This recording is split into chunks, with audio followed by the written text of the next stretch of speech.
Bismillahirrahmanirrahim. Assalamualaikum warahmatullahi wabarakatuh.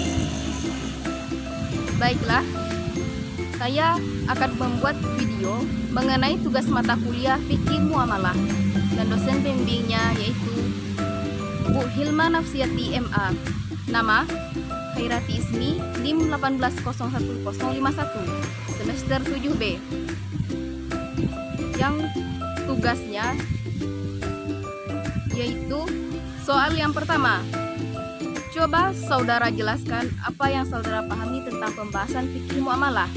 Yang jawaban pertama yaitu, menurut saya pembahasan tentang fikih muamalah yaitu Allah Subhanahu wa Ta'ala telah menjadikan manusia masing-masing berhajat kepada orang lain supaya mereka bertolong-menolong, bertolong-tolongan, tukar-menukar keperluan dalam segala urusan kepentingan hidup masing-masing, baik dengan jalan jual beli, sewa menyewa, bercocok tanam, atau perusahaan yang lain-lain, baik dalam urusan diri sendiri, kehidupan masyarakat jadi teratur dan subur, serta pertalian yang satu dengan yang lain menjadi teguh.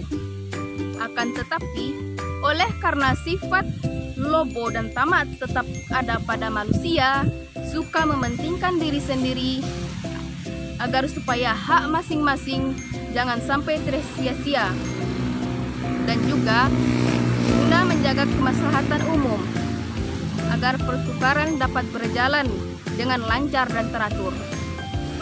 Maka agama memberi peraturan yang sebaik-baiknya, karena dengan teraturnya muamalat, penghidupan manusia jadi terjamin pula sebaik-baiknya.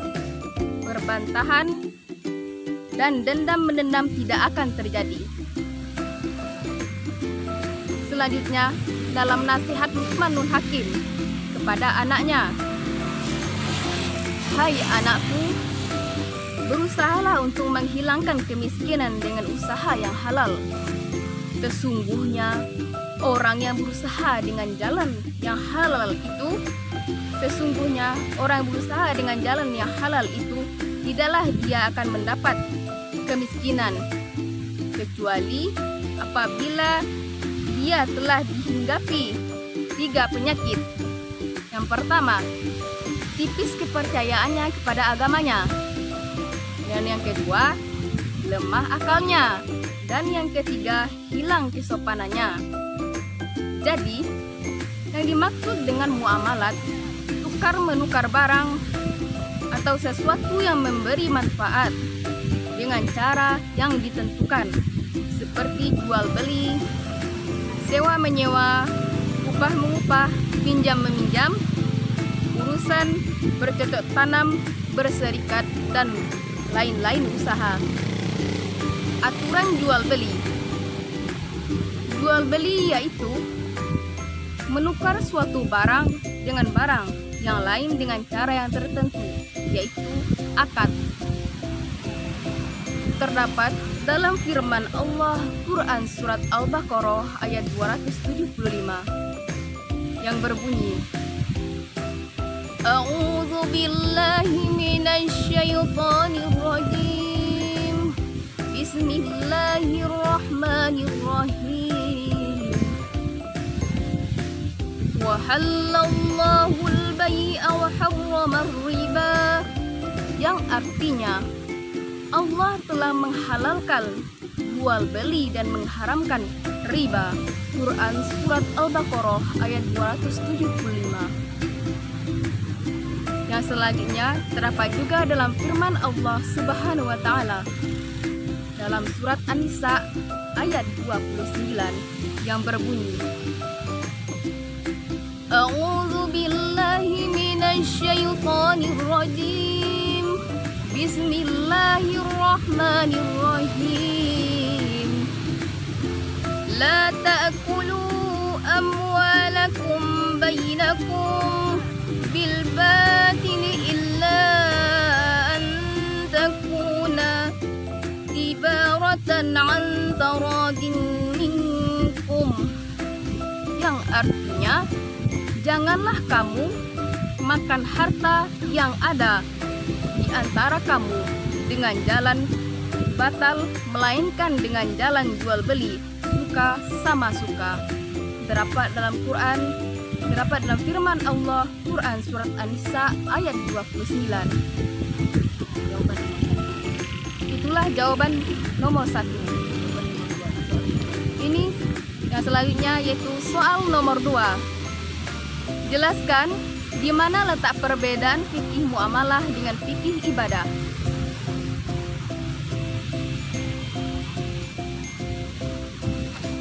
Yang jawabannya yaitu jawaban nomor 2, fikih muamalah. Fikih muamalah merupakan dalam konteks hubungan dengan manusia. Dan yang kedua, fikih ibadah. Fikih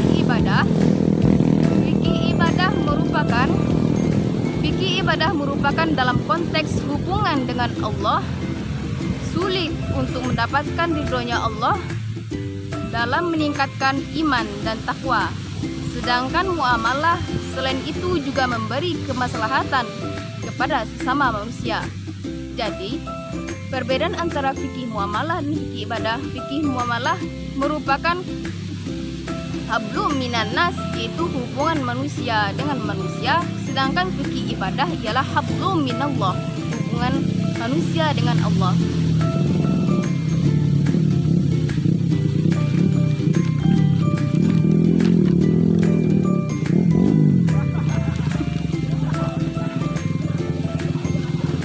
Dan yang selanjutnya,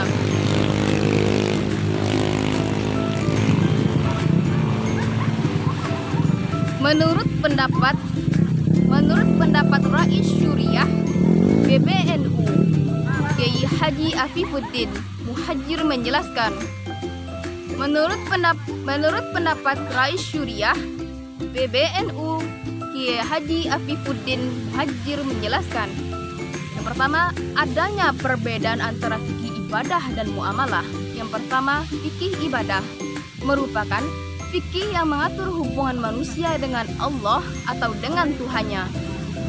Dan yang kedua, fikih muamalah. Fikih muamalah merupakan fikih yang mengatur hubungan manusia dengan manusia. Fikih ibadah dan fikih muamalah memiliki prinsip-prinsip yang berbeda. Salah satu prinsipnya, fikih ibadah mengatur hubungan hamba dengan Tuhannya dalam beribadah sesuai dengan perintah Al-Quran dan hadis. Sesuai dengan perintah Al-Quran dan hadis. Selanjutnya, sedangkan fikih muamalah, yang dilihat dari muamalah itu bukan bungkus melainkan substansi. Kata Kiai Afifuddin Muhajir dalam fokus group discussion dengan tema rekonstruksi fikih zakat dari dimensi ibadah menuju muamalah di IAIN Jember, Jawa Timur, Rabu, tanggal 8 November tahun 2021. Jadi, prinsip fikih muamalah dibangun atas dasar kemaslahatan sementara, meletakkan zakat bagian dari muamalah, memberikan tempat bagian umat Islam dan para fuqaha, memberikan tempat bagi umat Islam dan para fuqaha untuk bisa berpikir mengenai persoalan zakat.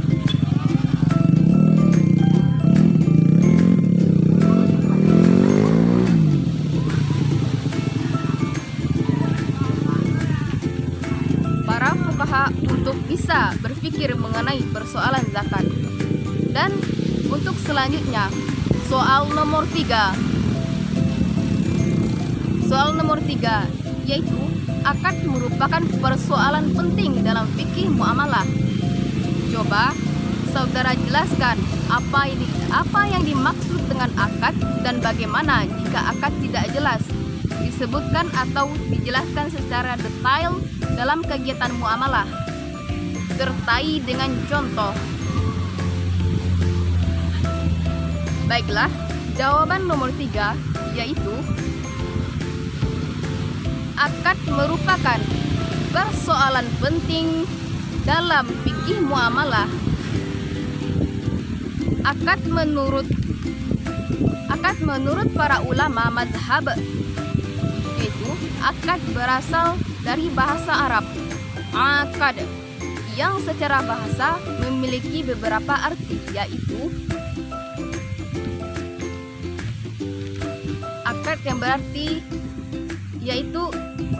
ikatan, pertalian, jar Allah di halaman 1438, mengumpulkan, menguatkan, perjanjian, jaminan, dapat dalam Ali Imran 2006. Para ulama membagi makna al-uqud secara istilah. Para ulama membagi makna al-uqud secara istilah ke dalam dua bagian. Yang pertama, al-uqud. Al-uqud dalam lingkungan makna umum yaitu setiap keharusan dan ikatan baik dilakukan dengan dua pihak yang saling berinteraksi. Setiap keharusan dan ikatan baik dilakukan dengan dua pihak yang saling berinteraksi, seperti jual beli, maupun yang dilakukan oleh satu pihak saja, seperti sumpah al-yamin atau Ali Imran 2006. Dan yang kedua, al-uqud dalam lingkup makna khusus, yaitu ikatan antara dua ujung makna yang kedua ilmiah yang biasa digunakan oleh para fuqaha. Makna akad secara khusus menurut Hanabilah Syafi'iyah dan Hanafiyah, yaitu menurut Hanafiyah dan Syafi'iyah, yaitu tekad kedua belah pihak yang berakad bersumpah untuk melakukan, yaitu tekad kedua belah pihak yang bertekad atau bersumpah untuk melakukan sesuatu yang diawali dengan adanya ijab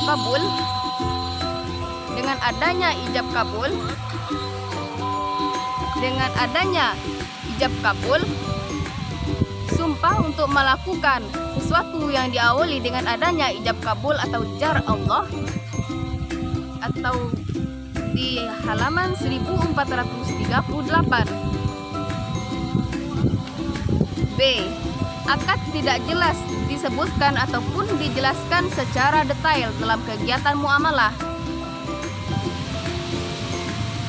serta dengan contoh, yaitu cacat pada akad atau kontrak dalam fikih Islam adalah hal-hal yang merusak terjadinya akad karena tidak terpenuhinya unsur-unsur sukarela antara pihak-pihak yang bersangkutan. Hal-hal yang dipandang merusak terjadinya akad adalah tidak terpenuhinya syarat dan rukun akad, terjadinya pemaksaan, kekeliruan, penipuan atau pemalsuan, dan tipu muslihat. Contohnya, terjadi ikrah atau paksaan. Terjadi ikrah atau paksaan, yakni memaksa pihak lain secara melanggar hukum untuk melakukan atau tidak melakukan suatu ucapan.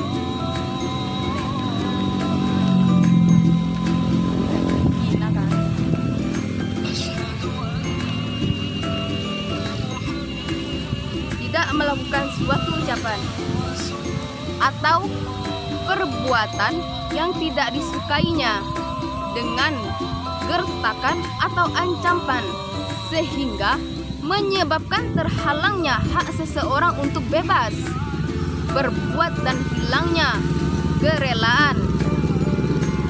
Suatu kontrak dianggap dilakukan di bawah intimidasi.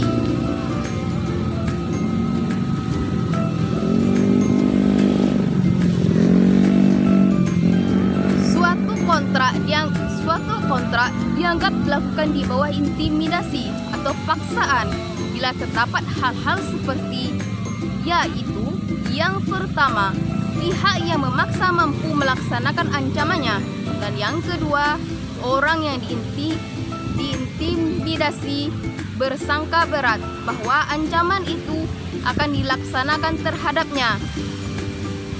Dan yang kelima, ancaman ditujukan pada dirinya atau keluarganya. Ancaman ditujukan pada dirinya atau keluarga terdekat. Dan yang keempat, orang yang diancam itu tidak punya kesempatan dan kemampuan untuk melindungi dirinya. Isi perjanjian itu yang menggambarkan tujuan yang dicapai. Apakah dilarang oleh undang-undang atau tidak? Apakah bertentangan ketertiban umum? Apakah bertentangan dengan ketertiban umum dan kesusilaan atau tidak? Subjeksi merupakan mengemukakan bahasa. Subjeksi mengemukakan bahwa hukum perjanjian Islam adalah suatu peristiwa di mana seseorang berjanji untuk melaksanakan sesuatu hal. Cacat ini berkaitan dengan objek akad tertentu, yaitu dengan menyebutkan satu gambaran tertentu tentang objek, yaitu dengan menyebutkan suatu gambaran tertentu tentang objek akad. Namun, ternyata yang ditampakkan adalah kebalikannya, seperti orang yang membeli perhiasan berlian. Ternyata berlian tersebut hanya terbuat dari kaca, atau orang yang membeli berlian pakaian sutra, atau orang yang membeli pakaian sutra namun ternyata hanya terbuat dari kapas.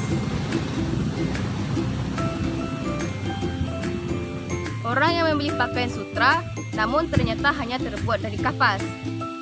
Akad dalam perspektif hukum perjanjian Islam memberikan batasan mengenai hal-hal yang menjadi sebab yang menjadikan fasid atau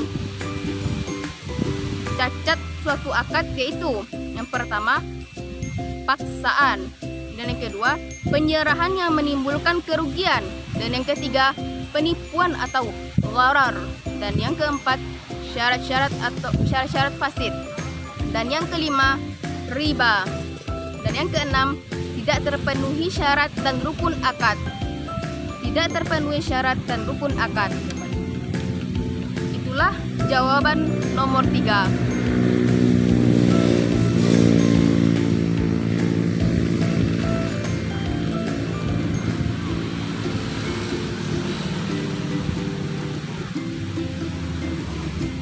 Baiklah, untuk soal selanjutnya, yaitu soal nomor 4.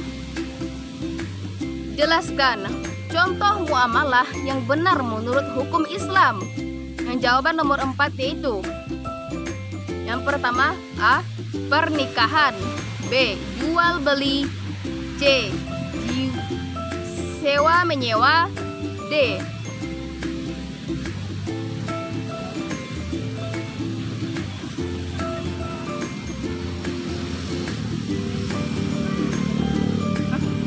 Perburuan, E. Pinjam meminjam, dan lain sebagainya. Yang pertama, yang A yaitu pernikahan, yang B jual beli, yang C sewa menyewa, yang D perburuan, dan E pinjam meminjam, dan lain sebagainya, yang sesuai dengan Al-Quran dan hadis. Terdapat dalam Quran surat Al-Maidah, dan Allah berfirman dalam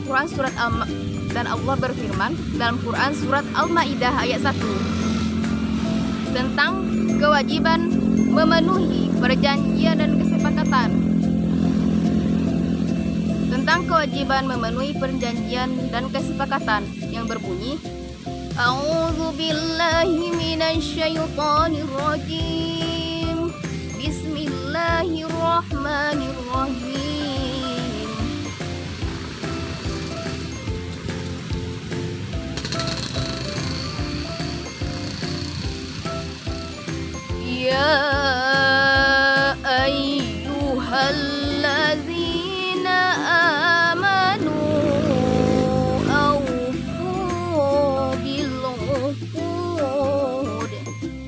artinya, wahai orang-orang yang beriman, penuhilah akad-akad kalian. Dan yang selanjutnya terdapat dalam Quran surat Al-Baqarah ayat 282. Ayatnya berisi tentang perintah mencatat utang piutang, yang artinya, wahai orang yang beriman, apabila kamu melakukan utang, wahai orang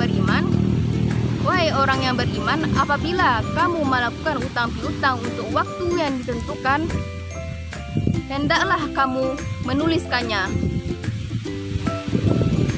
Baiklah, itulah jawaban dari saya nomor 4. Kalau ada salah dan janggalnya, mohon dimaafkan. Kebenaran adanya pada Allah Subhanahu wa taala. Kesalahan datangnya dari saya. Thanks for watching, thanks for attention. Syukron katsiron. Assalamualaikum warahmatullahi wabarakatuh.